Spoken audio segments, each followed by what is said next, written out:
Have you ever made the perfect fruit and muesli parfait breakfast and thought, this is so Instagrammable?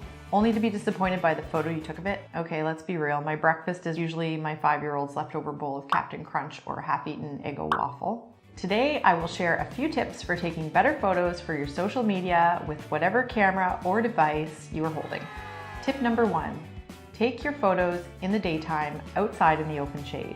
Natural light is the very best light source for taking a nice, bright, airy photo and keeping your whites balanced and the colors true to what they are. If you can get outside and it's a sunny day, find an area with open shade, such as next to a building, to avoid shadows. Unless you like shadows, then skip the shade. Tip number 2.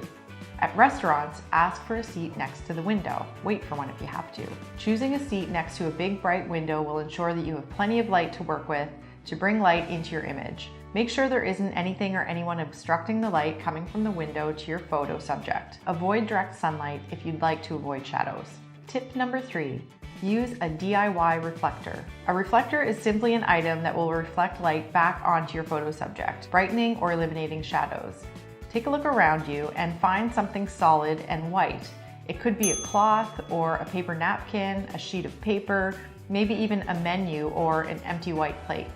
Tip number 4, if you're using your iPhone, turn up the brightness inside your phone's camera app. To do this, simply tap the screen on the subject you would like to bring focus to and swipe your finger up on the sunshine line to increase your exposure or down to decrease your exposure.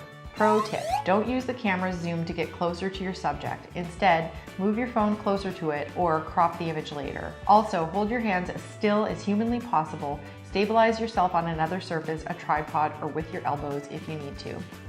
Tip number 5, widen your aperture inside the manual settings. For social media photos that pop, you'll want to let in loads of light and give your subject all the attention.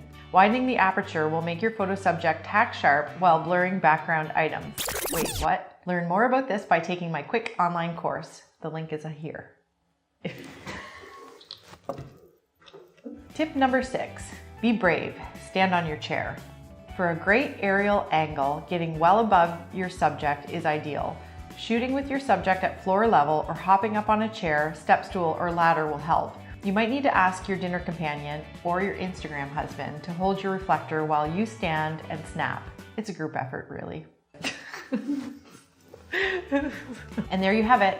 I would love to see your pretty pictures. Please tag me when you use these tips with the hashtag KellyWorkshop.